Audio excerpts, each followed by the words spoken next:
Welcome to Good God, conversations that matter about faith and public life.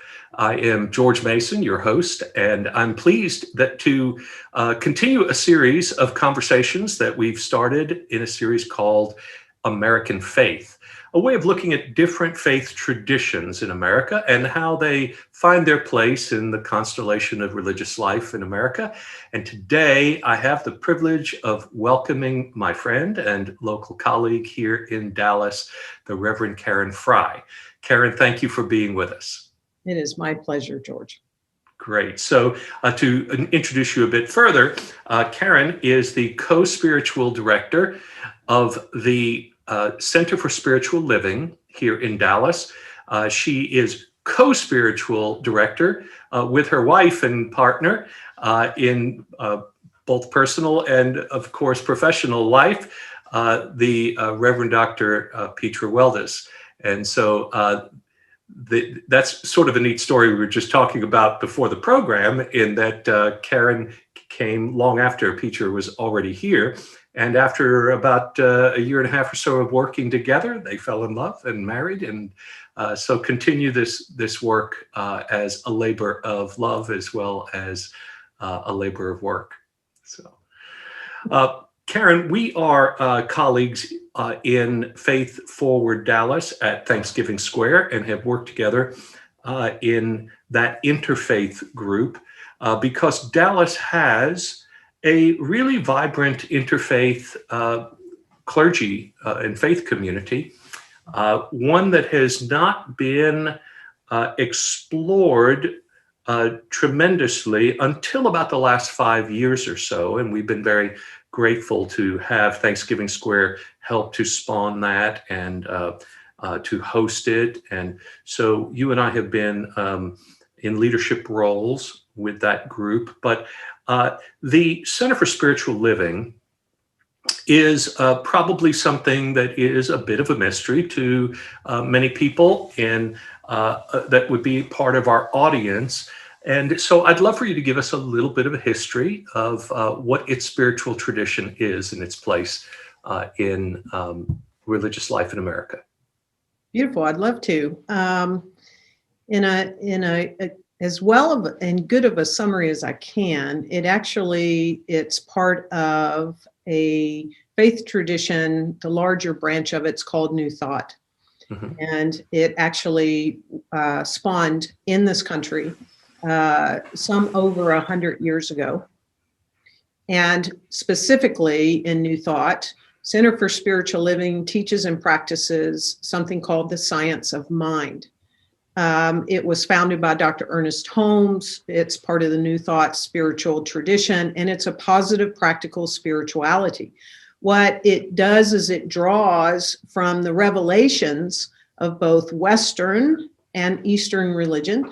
It draws from the opinions of philosophy, the laws of science, the practices of psychology, and it applies it to the human needs as well as the aspirations of humanity. And that vision that we hold is the aspiration of humanity is this is a world that works for everyone and a life that works for me. So it's a great thoughts of the ages and the deep mystical yearnings of minds in search for God. And it's a modern approach to faith, which can be demonstrated, which can be proven, and which truly does transform one's life. And so we teach and practice the science of mind. Its roots are Christian, but like I said, it does take the revelations from the Western and the Eastern main religious traditions, and that would be the Hebrew Bible, the New Testament, and the Bhagavad Gita. So I don't know that anyone has said this with you before.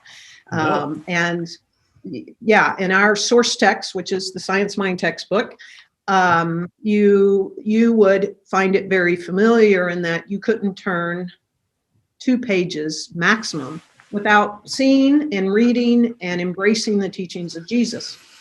So we have Christian roots. For me, I came from deep Christian roots and still hold those roots, never left those roots. It's an expansion of those roots, and especially the teachings of Jesus as it relates to the kingdom of heaven is within, meaning the power is within me. I am that. I am that power. I am that presence. I am it.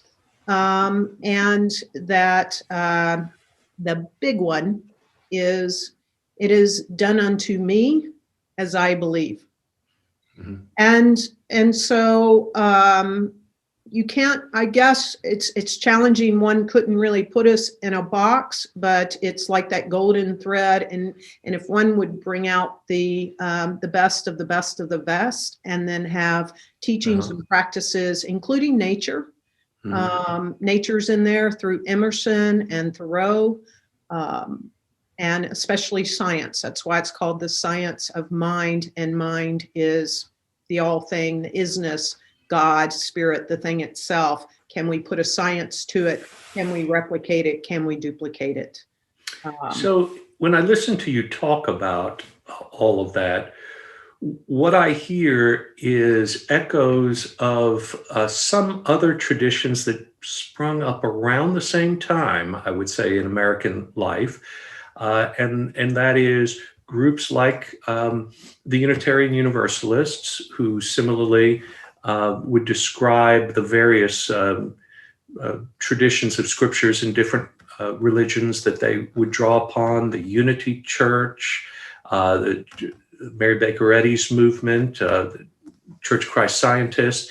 Do you see yourself sort of in a constellation, in a sort of community of likeness to a group that might be categorized more in terms of what maybe transcendentalists or something of that nature? How would you situate CSL? Yeah, you did a very good job. New thought. New So thought. Mhm. Unity, Mary Baker Eddy, the Mhm. Christian Scientist. Mhm. There are also independents, but it's under this umbrella. I Mhm. would not put the Universal Unitarians in that, although they're Mhm. not far stretched, right? Yes, right. Mhm. And so yes, we are in that branch of the tree of life called New Thought. And Okay. if you want your life to change, it's this thought is causal. Yes. I am fully responsible for the causality of my life because God is causal. And so there's Mhm. not two things happening here. There's only Mhm. one. There's no Mhm. Mhm. duality. Okay. And yeah. So yes, New Thought. We're kissing cousins to all of those that you mentioned. Okay, so then when you think of yourself in relationship to other religious groups in the country, do you find that you have a challenge of constantly having to interpret your place in it because you are not specifically a church, but you draw upon Christian tradition, and so you're not really Christian per se.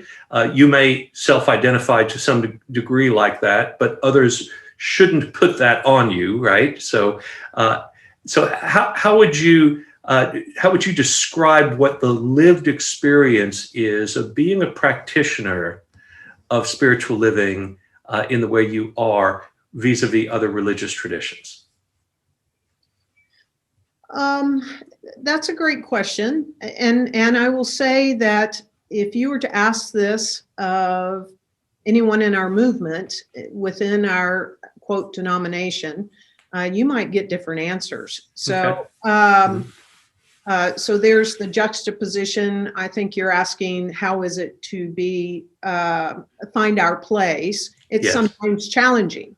Right. It's overshadowing. It's the Yes. you don't belong. Right. It's the but you don't believe what I believe. And I'm like, Right. I can go toe to toe with you on the teachings of Jesus, especially from a metaphysical, mystical standpoint, and Right. probably be right there with you and more. So Right. um, so that's challenging when someone says, well, you don't believe as me. Well, yes, if we only, like in most things, George, we have more similarities than we have differences. Mm-hmm. We truly do. Mm-hmm. We actually, when Ernest Holmes found this, it was never meant to be, quote, a religion. We are a teaching and a healing order, Yes. true healings. And so it was intended for you and anyone else, wherever you are in your faith, wherever Mhm. you are in your beliefs, to enable you to go deeper and wider in them. And Okay. so it is challenging, and I think that would be challenging, as we know, for anyone in a minority. So we are certainly considered a minority faith-based tradition in this country. Right. But having said that, in all of our traditions, there is a mystical dimension to it that you tap into very deliberately. Some, in Islam, the Sufi tradition, for instance, would be part of that.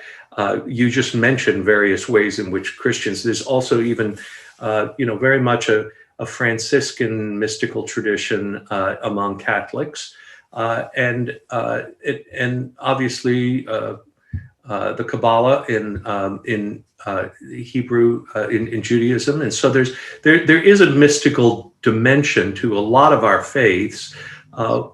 But what I find interesting about our work together is that while that may be a very core aspect of your identity and practice, nonetheless, you have a very much a passion for social justice and for being actively engaged in seeking to change the structures of injustice that exist in our society.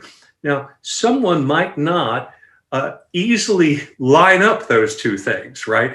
Because you might say our tradition specializes on the deeply personal aspects of healing, of relating to the essence of God and of reality being love and these sorts of things.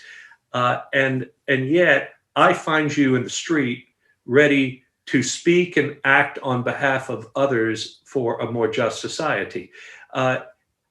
Do they go hand in hand throughout your movement, or is that more Karen than it is the movement itself? There are many of us that goes hand in hand with. There are some, so it's not specific to Karen, but it's a passion. And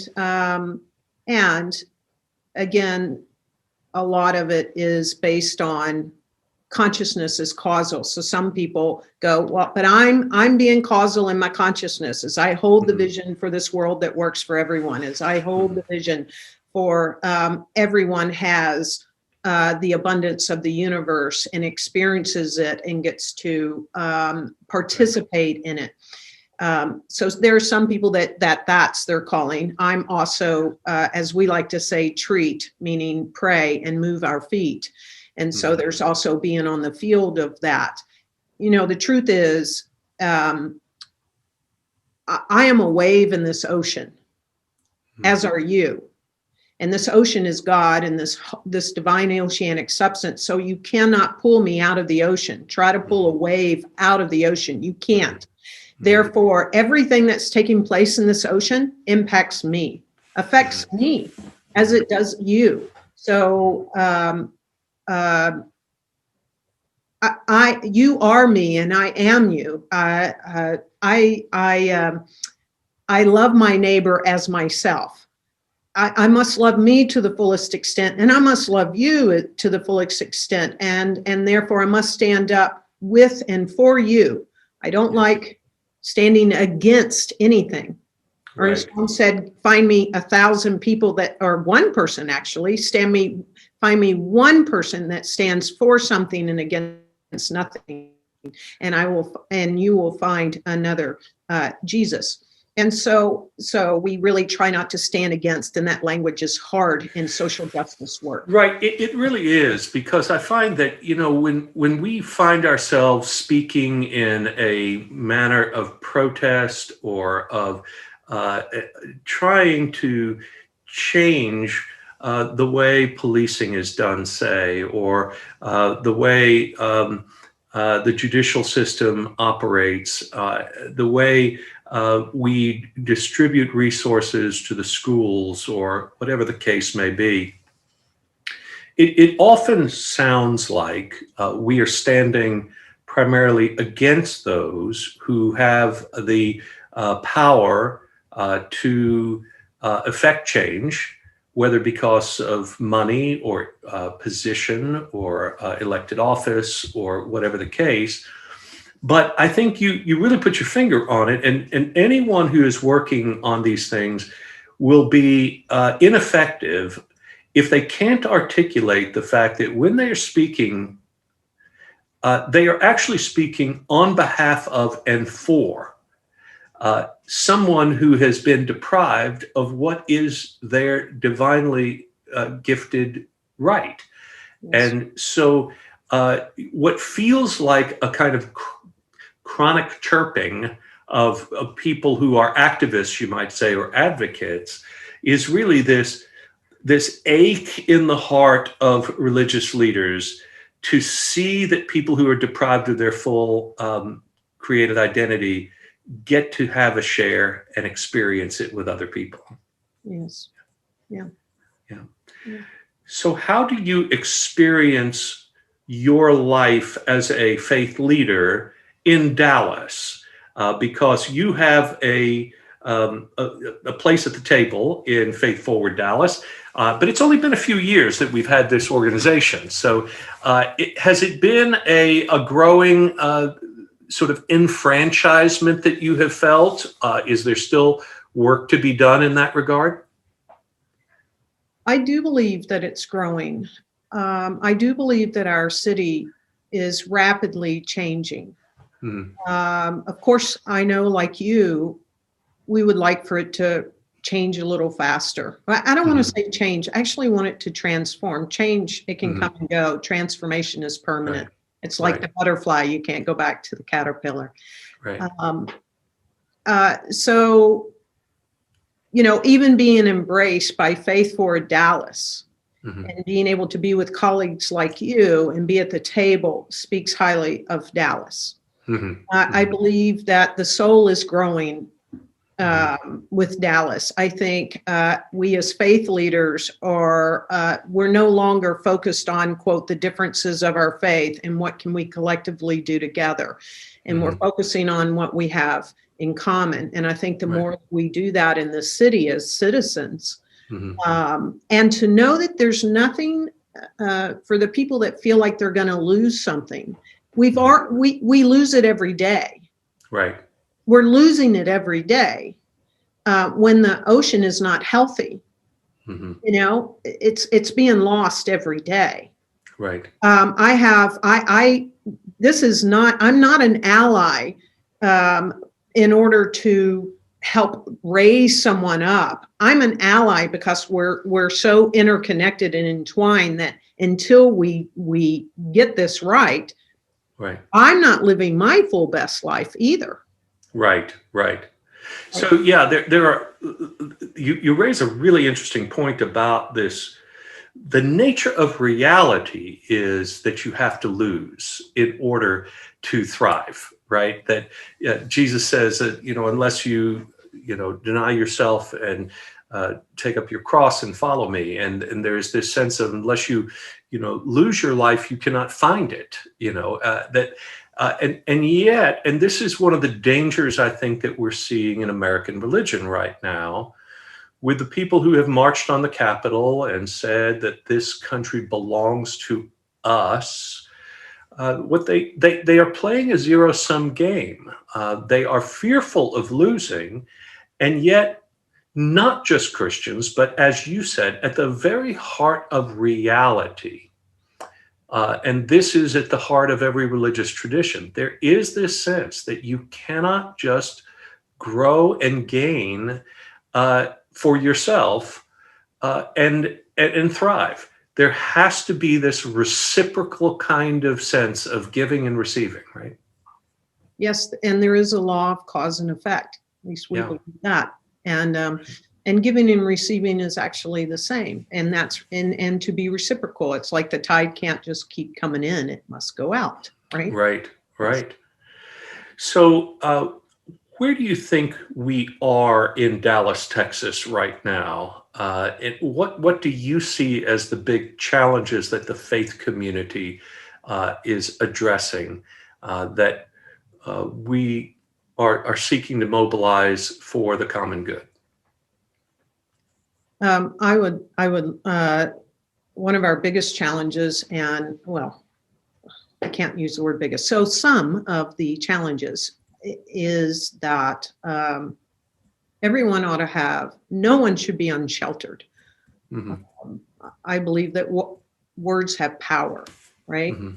And so I try to choose my words carefully. So I don't choose homelessness.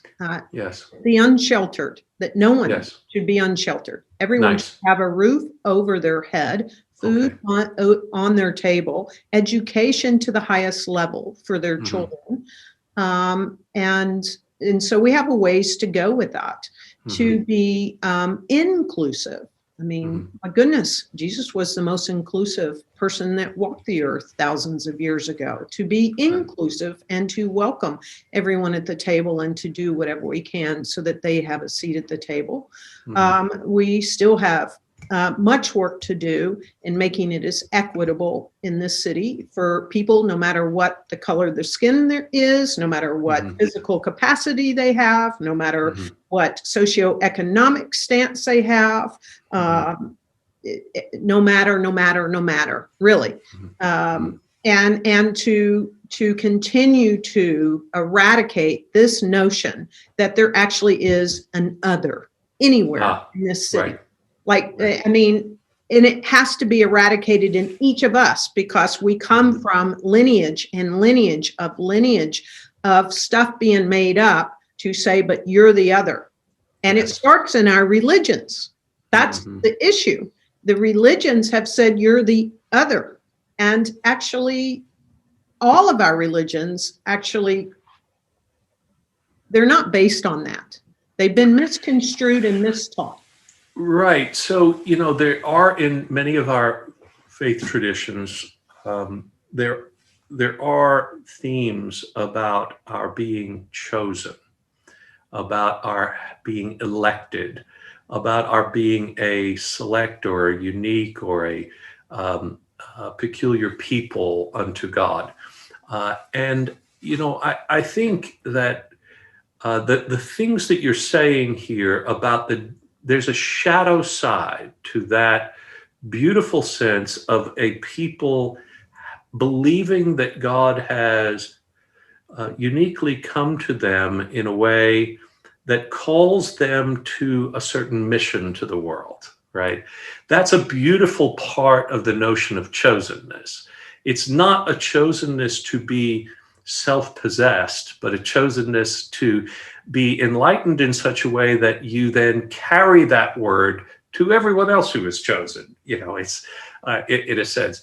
But the shadow side of that chosenness is often that feeling that that someone else is other to you, and you can only actually hold your faith if you can distinguish it from someone else who is outside of it.